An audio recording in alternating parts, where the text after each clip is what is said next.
ನಮಸ್ತೆ ಫ್ರೆಂಡ್ಸ್. ಈ ಒಂದು ವಿಡಿಯೋದಲ್ಲಿ ಏನಪ್ಪ ಅಂತಂದರೆ ರ್ಯಾಮ್ ಫೀಡರ್ ನಾವು ಇದನ್ನು ಟ್ರಯಲ್ ತೊಗೊಳ್ತಾ ಇದ್ದೀವಿ. ಅಂದರೆ ಇದೊಂದು ಸ್ಪೆಂಟ್ ವಾಶ್ ಆಪ್ರೇಟೆಡ್ ಬಾಯ್ಲರು. ಇಲ್ಲಿ ಏನಂತಂದರೆ ರ್ಯಾಮ್ ಫೀಡರ್ಸ್ ಕೊಟ್ಟಿರ್ತಾರೆ. ಅಂದರೆ ಒಂದು ನಮ್ಮದು ಸೈಲೋ ಆದ ನಂತರ ಅಂದರೆ ಎಮ್ ಬಿ ಸಿ ಆದ ನಂತರ ಸೈಲೋ ಆದಮೇಲೆ ಅಂದರೆ ಒಂದು ಡ್ರಮ್ ಫೀಡರ್ ಆದಮೇಲೆ ಸ್ಕ್ರೂ ಫೀಡರ್ ಆದ ನಂತರ ಈ ನೆಕ್ಸ್ಟ್ ಪೋರ್ಷನ್ ಬರ್ತಕ್ಕಂಥದ್ದು ಏನಪ್ಪ ಅಂತಂದರೆ ನಮಗೆ ಇದೊಂದು ರ್ಯಾಮ್ ಫೀಡರ್ ಅಂತ ಬರುತ್ತೆ. ರ್ಯಾಮ್ ಫೀಡರ್ ಆದ ನಂತರ ನೆಕ್ಸ್ಟ್ ನಮಗೆ ಏನಪ್ಪ ಅಂತಂದರೆ ಪುಷರ್ ಗ್ರೇಟ್ ಅಂತ ಬರುತ್ತೆ. ಸೊ ಇಲ್ಲಿ ನೋಡ್ತಾ ಇದ್ದೀರಾ, ಈ ಒಂದು ರ್ಯಾಮ್ ಫೀಡರ್ ಯಾವ ರೀತಿ ಆಪ್ರೇಟಿಂಗ್ ಆಗ್ತಾಯಿದೆ ಅಂತಕ್ಕಂಥದ್ದನ್ನು ನಾನು ನಿಮಗೆ ಒಂದು ಆಲ್ರೆಡಿ ಏನಪ್ಪ ಅಂತಂದರೆ DCS ಅಲ್ಲಿ ನಾನು ನಿಮಗೆ ಅದನ್ನು ತಿಳಿಸ್ಕೊಟ್ಟಿದ್ದೀನಿ. ಟೈಮಿಂಗ್ಸ್ ಎಲ್ಲ ಯಾವ ರೀತಿ ಇರುತ್ತೆ ಅಂತಕ್ಕಂಥದ್ದು ತಿಳಿಸ್ಕೊಟ್ಟಿದ್ದೀನಿ. ಸೊ ಆ್ಯಕ್ಚುಲಿ ಫೀಲ್ಡಲ್ಲಿ ಇದು ಯಾವ ರೀತಿ ವರ್ಕ್ ಆಗುತ್ತೆ ಅಂತಕ್ಕಂಥ ನಾನಿಲ್ಲಿ ನಿಮಗೆ ತೋರಿಸ್ಕೊಡ್ತಾ ಇದ್ದೀನಿ. ಸೊ ನೋಡಿ, ಇವಾಗ ಏನಂತಂದರೆ ಈ ಒಂದು ಪೊಸಿಷನ್ ಏನು ನೋಡ್ತಾ ಇದ್ದೀರಲ್ಲ, ಈ ಒಂದು ಪೊಸಿಷನ್ ಬಂದುಬಿಟ್ಟು ನಮಗೆ ಇವಾಗ ನೋಡಿ ನಮ್ಮದು ರ್ಯಾಮ್ ಫೀಡರ್ ಏನಂದರೆ ರಿವರ್ಸಲ್ಲಿ ಬರ್ತಾಯಿದೆ. ಸೊ ರಿವರ್ಸಲ್ಲಿ ಬಂದಾಗ ನಮಗೇನಂತಂದರೆ ನೋಡ್ತಾ ಇದ್ರಿ ಇಲ್ಲಿ ಅದಕ್ಕೆ ಬೇಕಾಗಿರ್ತಕ್ಕಂಥ ಒಂದು ಸೆನ್ಸರು ಕೊಟ್ಟಿದ್ದಾರೆ ಮತ್ತು ಅದಕ್ಕೊಂದು ಮೆಟಲ್ ಪೀಸ್ ಕೊಟ್ಟಿದ್ದಾರೆ. ಅಂದರೆ ಒಂದು ಸೆನ್ಸ್ ಆಗಲಿ ಅಂತಕ್ಕಂಥ ಒಂದು ಏನಪ್ಪ ಅಂತಂದರೆ ಒಂದು ಎರಡು ಮೆಟಲ್ ಪೀಸ್ ಕೂಡ ನಾವು ಅಲ್ಲಿ ಕೊಟ್ಟಿದ್ದೀವಿ, ಅದಕ್ಕೆ ಸೆನ್ಸ್ ಆಗಲಿ ಅಂತಕ್ಕಂಥದ್ದು. ನೀವು ನೋಡ್ತಾ ಇದ್ದೀರಾ ಅಲ್ಲಿ ಆಲ್ರೆಡಿ ಆ್ಯಕ್ಟ್ ಆಗಿದೆ. ಇದು ಬಂದುಬಿಟ್ಟು ರಿವರ್ಸಲ್ಲಿ ಇವಾಗ ನಿಂತ್ಕೊಂಡಿದೆ.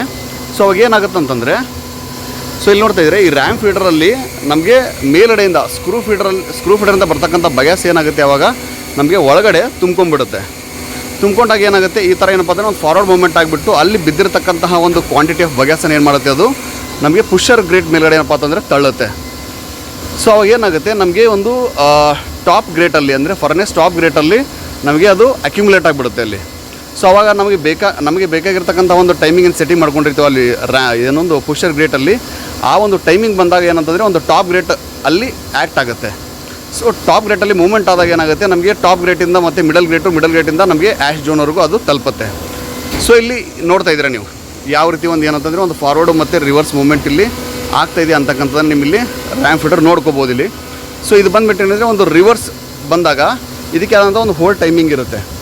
ಅಂದರೆ ಒಂದು ಬಗ್ಯಾಸ್ ಅಕ್ಯುಮುಲೇಟ್ ಆಗಲಿ ಅಂತಕ್ಕಂಥ ಒಂದು ಉದ್ದೇಶದಿಂದ ಇದಕ್ಕೊಂದು ಹೋಲ್ ಟೈಮನ್ನು ಕೊಟ್ಟಿರ್ತಾರೆ ಇಲ್ಲಿ. ಸೊ ಆ ಹೋಲ್ ಟೈಮ್ ಆದಮೇಲೆ ಆಟೋಮೆಟಿಕ್ಕಾಗಿ ಏನಪ್ಪ ಅಂತಂದರೆ ಮತ್ತೆ ಒಂದು ನಮಗೆ ಗೈಡ್ ರಾಡ್ ಏನು ಕಾಣಿಸ್ತಾ ಇದೆಯಲ್ಲ, ಈ ಗೈಡ್ ರಾಡ್ ಮುಖಾಂತರ ಏನಪ್ಪ ಅಂದರೆ ಮತ್ತೆ ಫಾರ್ವರ್ಡ್ ಆಗಿಬಿಡುತ್ತೆ. ಸೊ ನೋಡ್ತಾ ಇದ್ದೀರಾ, ಫಾರ್ವರ್ಡ್ ಆದಮೇಲೆ ಅದಕ್ಕೂ ಒಂದು ಹೋಲ್ಡ್ ಟೈಮ್ ಅಂತ ಇರುತ್ತೆ. ಸೊ ಆ ಹೋಲ್ಡ್ ಟೈಮ್ ಆಗೋವ್ರಿಗೆ ಏನಪ್ಪ ಅಂತಂದರೆ ಅಲ್ಲಿ ಹೋಲ್ಡ್ ಆಗಿರುತ್ತೆ, ಅಲ್ಲೇ ನಿಂತ್ಕೊಂಡಿರುತ್ತೆ, ಅದೇ ಒಂದು ಸ್ಥಾನದಲ್ಲಿ ಏನಪ್ಪ ಅಂತಂದರೆ ನಿಂತ್ಕೊಂಡಿರುತ್ತೆ. ಸೊ ನೋಡ್ತಾ ಇದ್ದೀರಲ್ಲ, ಸೊ ಇದು ಬಂದುಬಿಟ್ಟೇನಂದರೆ ಒಂದು ಫಾರ್ವರ್ಡ್ ಏನಂದರೆ ಹೋಲ್ಡ್ ಟೈಮ್ ಅಂತ ಬರುತ್ತೆ ಇಲ್ಲಿ. ನಾವೆಷ್ಟು ಒಂದು ಆಪ್ರೇಷನ್ಗೆ ಬೇಕಾಗಿರ್ತಕ್ಕಂಥ ಎಷ್ಟು ಇರುತ್ತಲ್ಲ ಆ ಒಂದು ಹೋಲ್ಡ್ ಟೈಮನ್ನು ನಾವಿಲ್ಲಿ ಕೊಡಬೇಕಾಗಿ ಬರುತ್ತೆ.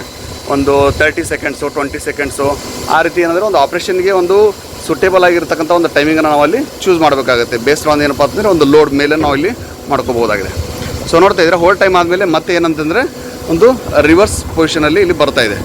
ಸೊ ಇದೇ ರೀತಿಯೇ ಏನಪ್ಪ ಅಂತಂದರೆ ಈ ಒಂದು ಬಾಯ್ಲರ್ಗೆ ನಮಗೆ ಏನಂದರೆ 2 ರ್ಯಾಮ್ ಫೀಡರ್ ಕೊಟ್ಟಿದ್ದಾರೆ. ಬೇರೆ ಒಂದು ಏನಪ್ಪ ಅಂತಂದರೆ ನಾವು ಸೈಟನ್ನು ವಿಸಿಟ್ ಮಾಡಿದಾಗ ನಾವೇನಂತಾರೆ ಒಂದೊಂದು ಸತಿಯಲ್ಲಿ 4 ರ್ಯಾಮ್ ಫೀಡರ್ ಕಾಣ್ಬೋದು, ಇಲ್ಲಾಂದರೆ 3 ರ್ಯಾಮ್ ಫೀಡರ್ ಕಾಣ್ಬೋದು. ಸೊ ಈ ಬಾಯ್ಲರ್ಗೆ ಒಂದು ಕೊಟ್ಟಿರ್ತಕ್ಕಂಥದ್ದು ಏನಂತಂದರೆ ಇಲ್ಲಿ ನಮಗೆ 2 ರ್ಯಾಮ್ ಫೀಡರ್ನ ಇಲ್ಲಿ ಕೊಟ್ಟಿರ್ತಾರೆ. ಸೊ ಅದನ್ನು ಕೂಡ ನಾನು ನಿಮಗೆ ಏನಂದರೆ ಈ ಒಂದು ವಿಡಿಯೋದಲ್ಲಿ ತೋರಿಸಿರ್ತೀನಿ. ಸೊ ಗೊತ್ತಾಗಿದೆ ಅಂದ್ಕೊಂಡಿದ್ದೀನಿ ಫ್ರೆಂಡ್ಸ್. ಏನಂದರೆ ಈ ಒಂದು ರ್ಯಾಮ್ ಫೀಡರ್ಗೆ ಬೇಕಾಗಿರ್ತಕ್ಕಂಥ ಅಲ್ಲಿ ಒಂದು ಏನು ನೋಡ್ತಾ ಇದ್ದೀರಾ ಅದನ್ನು ಕವರ್ ಮಾಡಿ ಇಟ್ಕೊಂಡಿದ್ದೀವಿ. ಇದು ಕೂಡ ಏನಂದರೆ ಒಂದು ಹೈಡ್ರಾಲಿಕ್ ಡ್ರೈವ್ ಮೇಲೆ ಇದೊಂದು ಆಪ್ರೇಟ್ ಆಗುತ್ತೆ ಇಲ್ಲಿ ಕೂಡ. ಸೊ ಇದಕ್ಕೆ ಬೇಕಾಗಿರ್ತದೆ ಅಂದರೆ ಒಂದು ಹೈಡ್ರಾಲಿಕ್ ಪ್ರೆಷರ್ ಮೇಲೆ ಇದು ವರ್ಕ್ ಆಗುತ್ತೆ.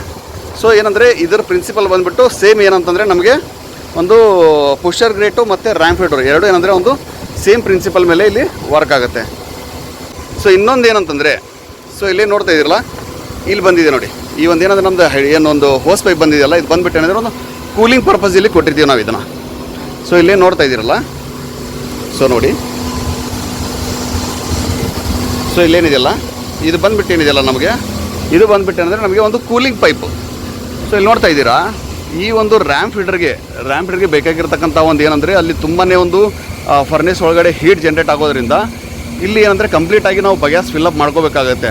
ಅಕಸ್ಮಾತ್ ಏನಪ್ಪ ಅಂತಂದರೆ ಬಗ್ಯಾಸ್ ಖಾಲಿ ಆದಾಗ ಈ ಒಂದು ಚೇಂಬರ್ ಏನಿದೆಯಲ್ಲ, ಈ ಒಂದು ಚೇಂಬರ್ ಹೀಟ್ ಆಗೋ ಚಾನ್ಸಸ್ ತುಂಬಾ ಜಾಸ್ತಿ ಇರುತ್ತೆ. ಆ ಟೈಮಲ್ಲಿ ಏನಂದರೆ ಅದರ ಒಂದು ಹೀಟನ್ನು ರೆಡ್ಯೂಸ್ ಮಾಡೋದಕ್ಕಾಗಿ ನಾವು ಏನಪ್ಪ ಅಂದರೆ ಒಂದು ಕೂಲಿಂಗ್ ಜಾಕೆಟನ್ನು ನಾವು ಕೂಡ ಪ್ರೊವೈಡ್ ಮಾಡಿರ್ತೀವಿ ಇಲ್ಲಿ. ಸೊ ಇದನ್ನು ಹೇಳೋಣ ಮರ್ತಿದ್ದೆ, ಸೊ ಅದನ್ನು ಕವರ್ ಮಾಡಿದ್ದೀನಿ ಅಂತ ಅಂದ್ಕೊಂಡಿದ್ದೀನಿ. ಸೊ ಗೊತ್ತಾಗಿದ್ದೀನಿ ಅಂದ್ಕೊಂಡಿದ್ದೀನಿ ಫ್ರೆಂಡ್ಸ್. ಸೊ ಏನಾದರೂ ಡೌಟ್ಸ್ ಇದ್ದರೆ ನನಗೆ ಏನಪ್ಪ ಅಂತಂದರೆ ನೀವು ಕಾಮೆಂಟ್ ಮಾಡಿ, ಅದ್ರ ಬಗ್ಗೆ ಮತ್ತೆ ನಾನು ಏನಪ್ಪ ಅಂತಂದರೆ ಒಂದು ಡೀಟೇಲಾಗಿ ಸ್ಟಡಿ ಮಾಡಿಕೊಂಡು ನಿಮಗೆ ಒಂದು ವಿಡಿಯೋ ಮುಖಾಂತರ ನಾನು ಇಲ್ಲಿ ತಿಳಿಸ್ಕೊಡ್ತೀನಿ ಅಂತ ಇಲ್ಲಿ ಹೇಳ್ತಾ ಇದ್ದೀನಿ.